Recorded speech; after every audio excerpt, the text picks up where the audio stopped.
Hey everybody, how's it going? It is Matt and it is finally Fiendish Friday. Yes folks, TGIF is upon us. First and foremost, I do hope all of you guys have a fantastic weekend. Hopefully you get out and enjoy the weather wherever you're at. Hopefully you get to watch some great movies or binge watch some series, do whatever it is that makes you happy because life's too short as is. And I hope right now you're having a great morning, evening, dawn, day, or dusk on top of it. Whenever it is you're watching this, I hope you're having a great time. Now, please do like, share, and subscribe. I love seeing each and every one of your faces, even the ones that do not like seeing mine. I still like seeing yours. And also, do look in the description box for more information on the daily film, such as your basic synopsis, your starring cast, your director, the runtime of the cut I am watching, along with if there's an MPAA rating, some trivia if I find anything worthwhile of mentioning, and then, of course, a link for a trailer or a scene in the movie.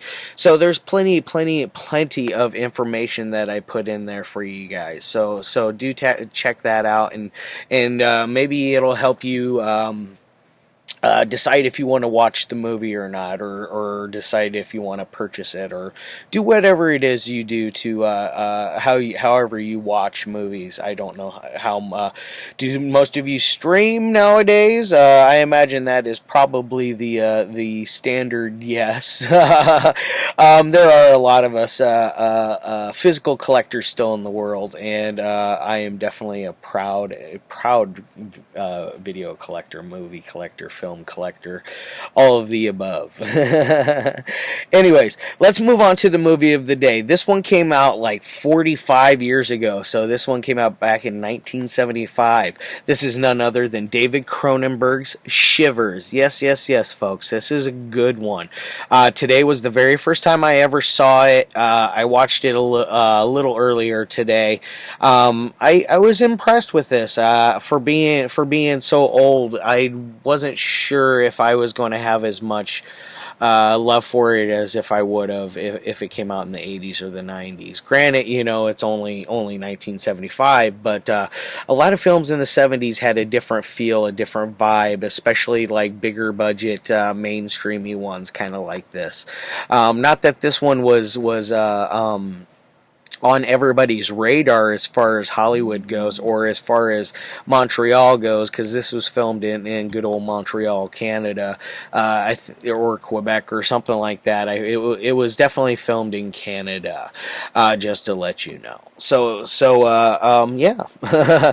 This one is not rated. I imagine if it were to be rated, it would get a R rating because it's not super duper over the top. It does have a lot of nudity in it, but there's a lot of nudity that is also obstructed by various objects throughout the film. So you're not just getting a full blast of nudity throughout this one. Granted, it is very hypersexual. It's got a lot of super deviant things going on with it.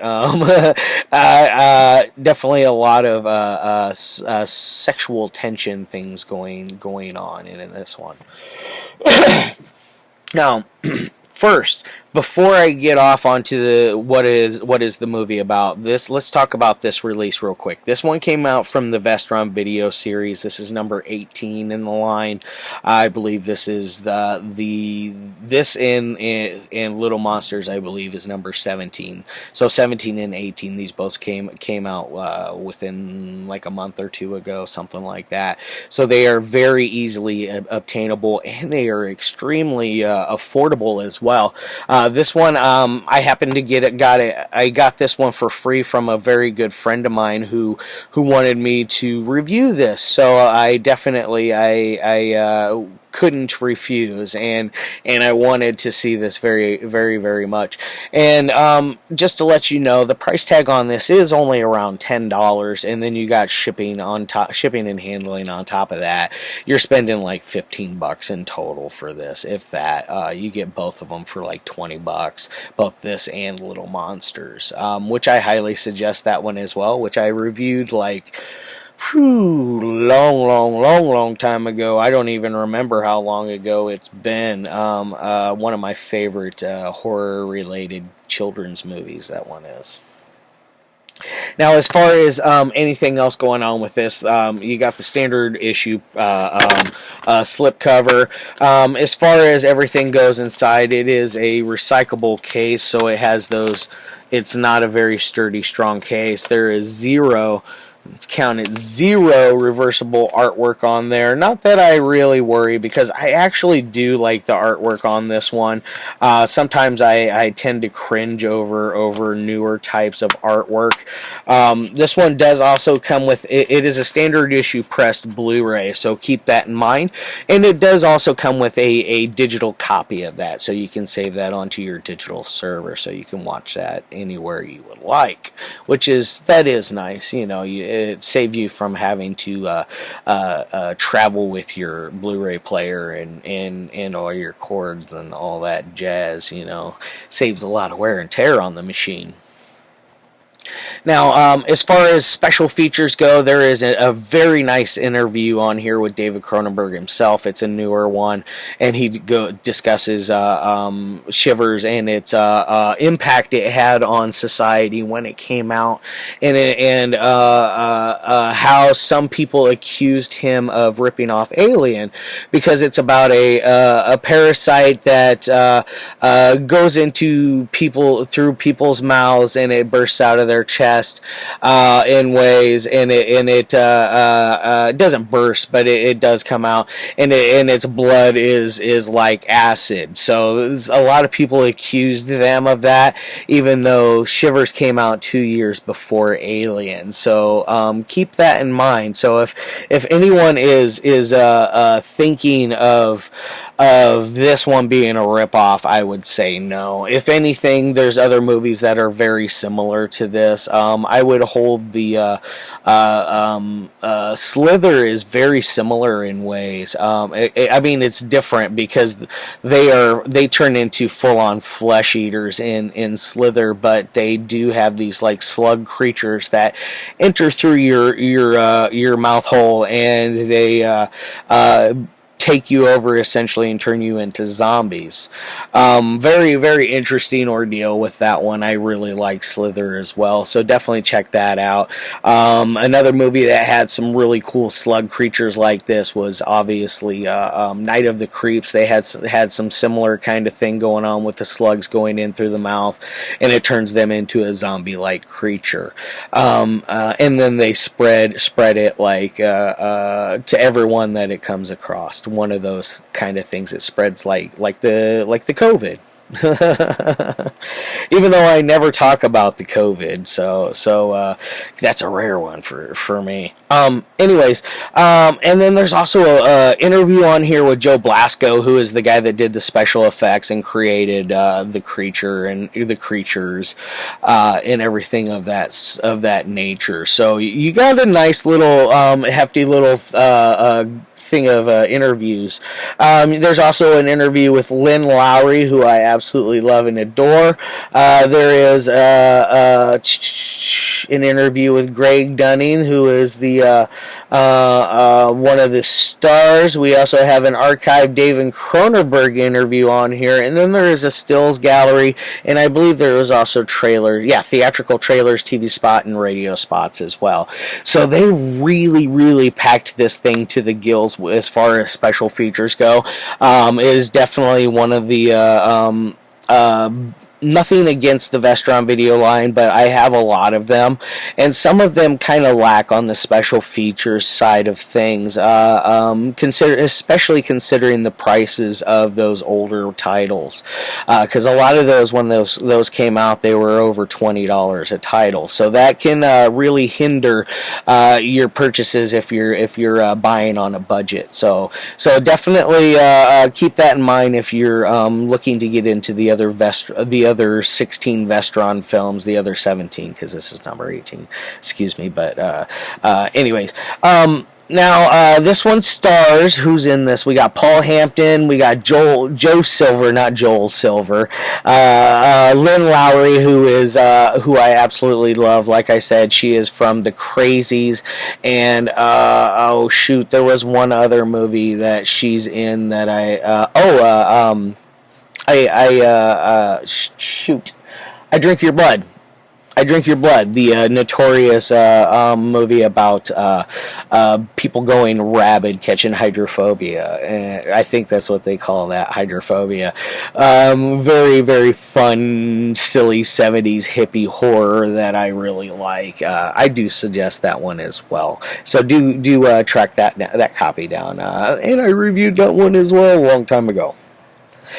And then, like I said earlier, and this has got the always amazing Barbara Steele in there as well, which I know her from, was it Black Sunday, and there was one other movie I have of her. I'm drawing a blank right now, but she is one of those older scream queens as well. Very, very beautiful lady. Definitely a fan of Barbara Steele. And then, like I said earlier, this is directed by none other than David Cronenberg.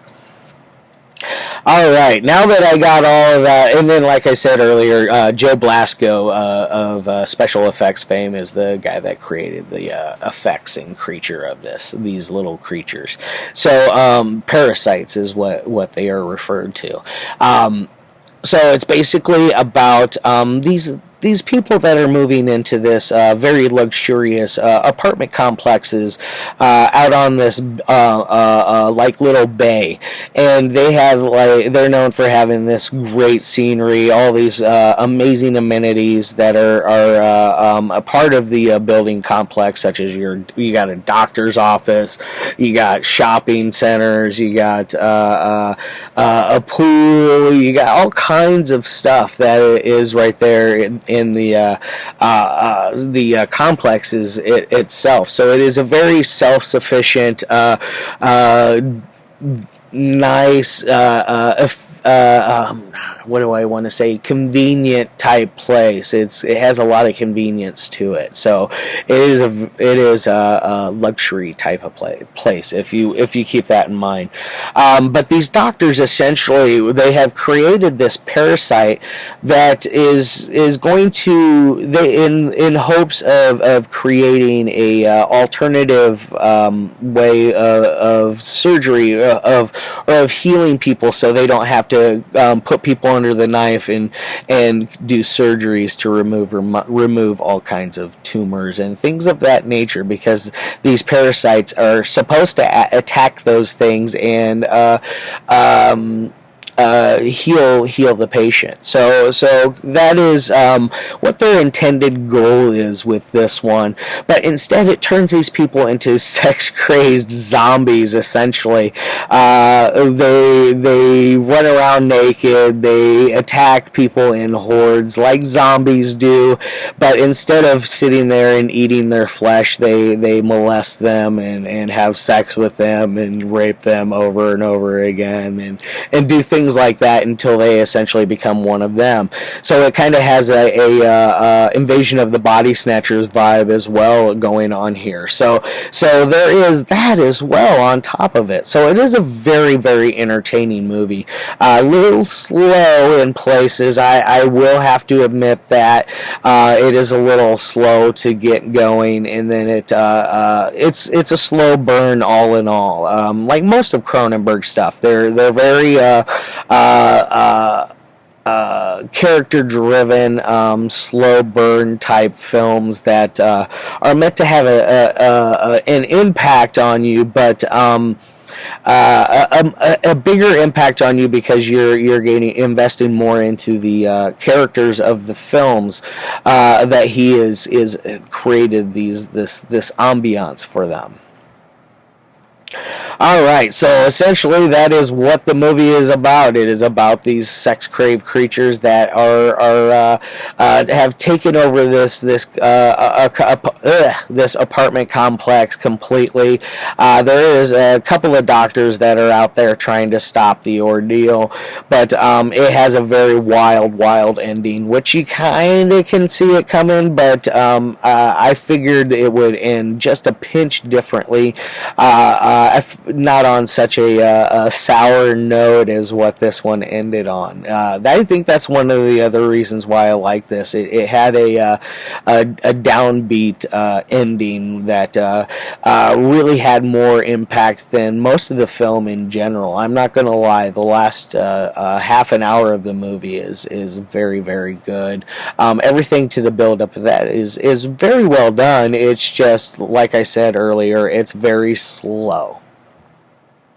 Now, as far as any kind of ratings would go with this one, on a 1 through 5 on the technical side, this thing's like a 4 out of 5.